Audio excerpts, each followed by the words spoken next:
경험했던 것이죠. 진리는 여러분 율법이 아니라 생명으로 경험되는 겁니다. 여러분 율법은 의무는 죽이는 것이지요. 율법은 뭘로 경험돼요? 죽음으로 경험되는 것이 율법입니다. 진리는 뭘로 경험돼요? 사는 것, 생명으로 경험되는 것이 진리입니다.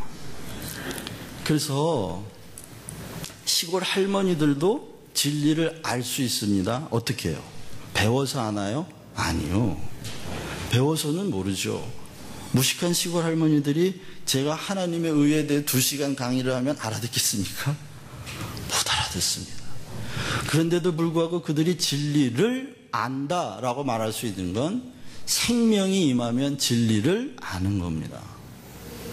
진리를 아는 사람은 반드시 생명을 알고, 생명을 아는 사람은 반드시 생명의 열매가 열립니다. 주님이 보시고 싶어 했던 구원의 열매, 생명의 열매가 뭘까요, 여러분? 뭘까요? 시골 할머니에게서도 나타나는 생명의 열매, 구원의 열매가 뭘까요? 뭐죠? 자기 부인입니다. 진리를 생명으로 경험한 사람은 자기를 부인할 줄 압니다. 나타납니다. 사도 바울이 얘기하는 것도 계속 그거잖아요. 나의 나된 것은 다 하나님의 은혜라. 그것이 곧 자기 의의 부인이고 자기 부인입니다. 내가 모든 사도보다 수고했다. 내가 모든 사도들보다 더 많은 일을 했지만 이것은 내가 한 것이 아니요. 누가 했다? 하나님의 은혜로다. 그것이 자기 부인입니다. 천국은 먹고 마시는 것이 아니라 하나님 안에서, 성령 안에서 의와 평강과 희락이니라. 이것은 바울이 다메섹 도상에서 예수 그리스도를 만날 때 생명으로 그 진리를 경험해 버렸어요. 그리고는 그것이 무엇인지 고민하고 자기가 경험한 것이 무엇인지 고민하여 아라비아로 가서 3년 동안 성령님의 인도하심을 받고 그 복음을 연구합니다. 마침내 인식론적으로 자기가 경험한 생명의 실체가 무엇인지를 알고 그 진리를 적어놓은 것들이 갈라디아서요, 복음서입니다. 로마서입니다. 생명은 미리 경험되지만 인식론적으로 진리는 연구해서 성령의 인도하심으로 알게 되는 겁니다. 그래서 베드로전서 1장 12절을 보면 구약의 서지자들이 힘써서 연구해 놓은 것들이 있는데 그것을 기록해 놨는데 그리스도께서 어떻게 고난받을 것과 어떻게 우리를 구원할 것을 대해서 선지자들이 열심히 연구해서 기록해 놓은 것이 성경이랍니다. 그렇게 진리는 인식론적으로 연구하는 사람들에게 성령의 조명이 깨달아지는 것입니다. 그러나 연구할 능력이 없는 사람들도 진리는 어떻게? 생명으로 경험됩니다. 그렇기 때문에 아무리 무식한 사람들도 구원을 받을 수 있는 것입니다. 예수 그리스도의 그 이름에 있는 놀라운 구속의 은혜들을 생명으로 경험한 사람들이 많이 있어야 교회는 그 안에 생명이 흐르는 것입니다. 이렇게 설교를 하는 이유는 그래서 그 두 가지가 동시에 여러분들에게 경험되기를 바라는 거죠. 전인격적으로 존재적으로 생명이 그냥 임해버리는 순간도 어디서 되느냐? 고넬료의 집안에서 베드로가 초청을 받아서 말씀을 전하는 동안에 성령이 임했다 그랬습니다. 거기서 성령이 임했다는 말이 곧 거기에서 복음을 듣는 사람들이 영으로 생명을 경험해버렸다 그런 뜻입니다. 생명이 내려온 겁니다. 하나님의 생명이 그들에게 체험되기 시작한 겁니다. 그랬더니 다들 어떻게 해요? 다들 세례받기를 원했습니다. 세례받기를 원한다는 건 당시에 그것이 곧 회개의 의미이고 하나님 앞에 굴복했다는 뜻입니다. 그런 하나님의 생명이 찾아오면 자기도 모르게 저절로 자기를 부인하고 자기 의를 부인하는 자기 부인의 열매가 생기는 것입니다. 오늘 우리 본문에도 예수님께서 서로 사랑하라 하고 제자들에게 마지막 주는 메시지이면서 제자들에게 주는 단 하나의 유일한 계명을 주시는데 언제 주셨다고요? 영적인 밤이 찾아오는 그날, 언약을 세우시는 그날 이 계명을 주시는 것입니다. 그런데 이 계명이 서로 사랑하라고 하는 말이 너무 쉬운 것 같지만 사랑하면 되지? 아니요. 사랑이 되면 네가 내가 가는 곳에 따라올 수 있다, 그런 얘기입니다. 이게 안 되니까 못 따라온다는 겁니다. 내가 가는 곳은 어떤 나라? 영생의 나라, 생명의 나라, 사랑의 나라입니다. 사랑하지 않는 사람, 사랑이 경험되지 않는 사람은 따라올 수 없는 곳이다. 근데 그 사랑이 뭐냐? 생명의 통로라는 거예요. 하나님의 그 사랑에 대한 확인이 있는 사람들만 생명이 영으로 찾아와 생명이 경험돼 자기를 부인하면서도 그것이 기쁜 열매가 되는 겁니다. 억지로 이를 깨물고 자기를 부인하는 것이 아니라 너무 당연하게 자기를 부인하는 그런 생명의 열매들이 우리를 찾아온다는 것입니다. 요한은 정말로 참 위대한 문학자이라고 해도 과언이 아닙니다.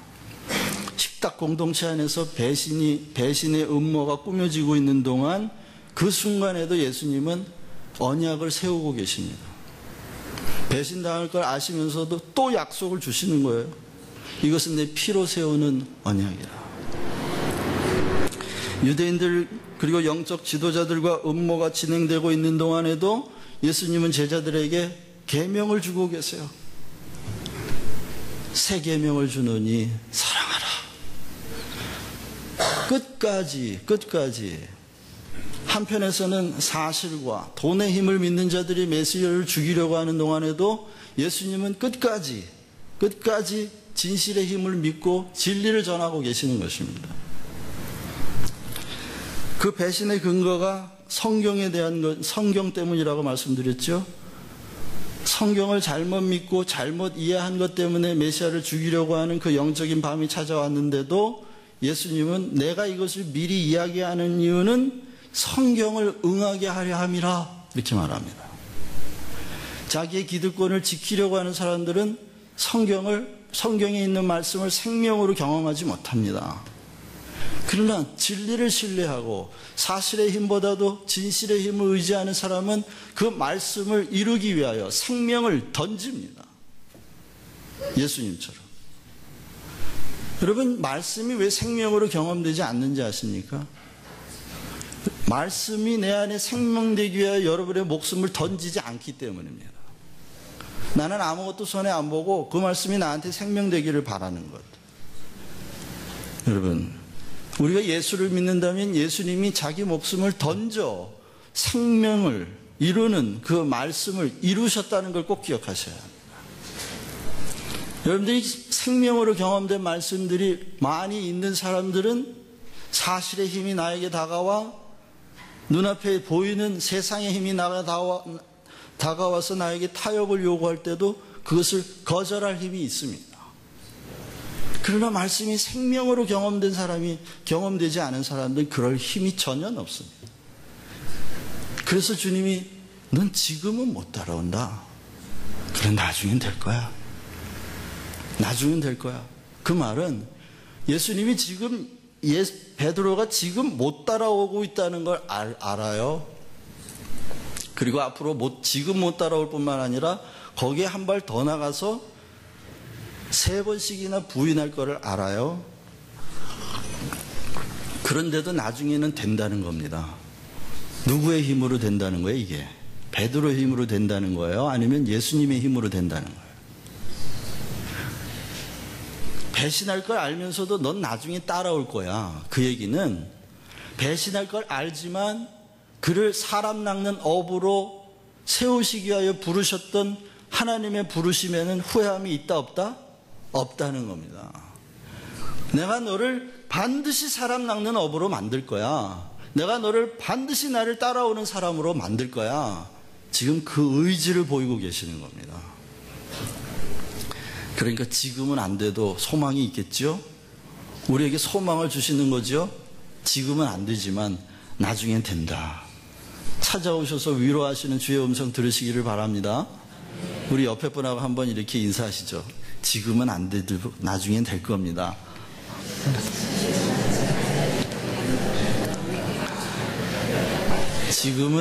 지금은 와이프가 안 돼 보이죠? 지금은 남편이 아직 멀었죠? 그래도 나중엔 될 겁니다.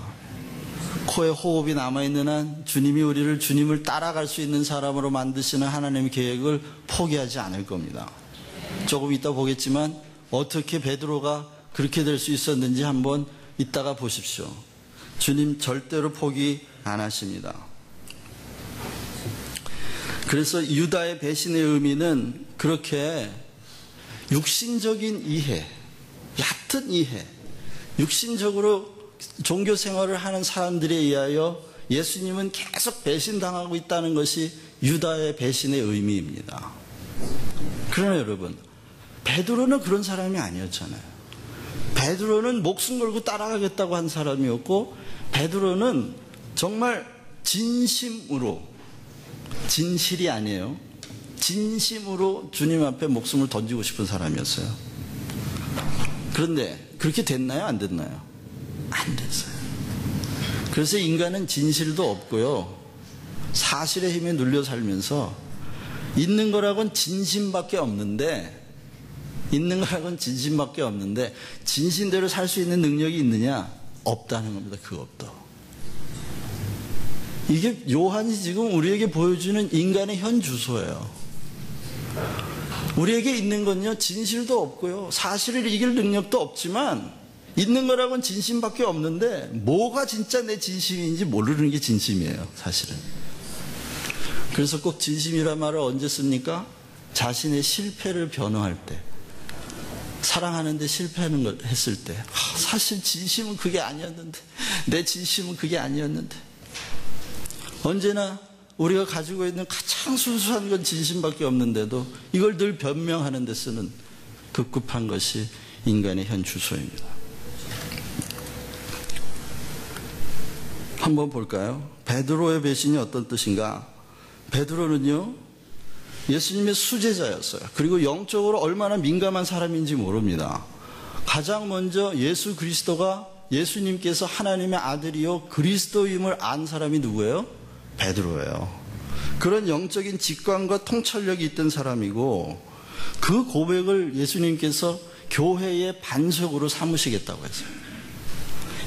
예루살렘 교회의 지도자였고요, 예수님이 베드로와 그 교회에게 영적으로 묻고 푸는 권세를 주셨어요. 그 이름을. 그리고 이분은, 이 베드로라는 사람은 또요, 물 위를 맨발로 걸어갔던 사람이에요. 그런 사람이에요. 누가 봐도 겉으로는 훌륭한 교인이에요. 누가 봐도 조금도 흠할 것 없는 영적인 사람이에요. 겉으로 보기에. 그런데 내면은 뭐냐? 언젠가 예수님과 함께 변화산에 올라갔죠? 변화산에 올라갔는데 뭐라 그랬어요?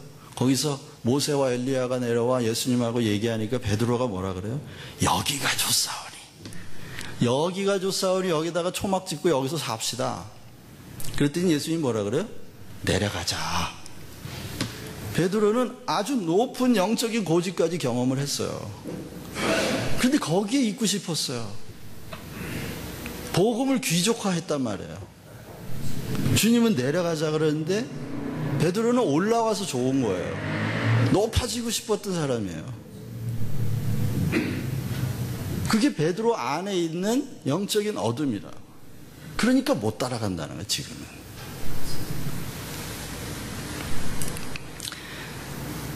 예수님이 십자가에 죽어야 된다 그러니까 베드로가 뭐래요? 안 됩니다. 멱살을 잡고, 헬라어 원문에 의하면 조용히 멱살을 잡고 끌고 가가지고, 그런 일이 일어나면 안 됩니다. 내가 어떻게 다 버리고 당신을 따라오는데 당신이 죽어버려? 그럼 내가 뭐가 되는 거예요? 닭 줬던 개 되는 거예요. 절대로 안 됩니다. 그랬더니 예수님이 뭐라 그래요? 사탄아, 물러가라. 너는 나를 넘어지게 하는 자로다. 너는 사람의 일만 생각하지 하나님의 일은 생각하지 않는도다.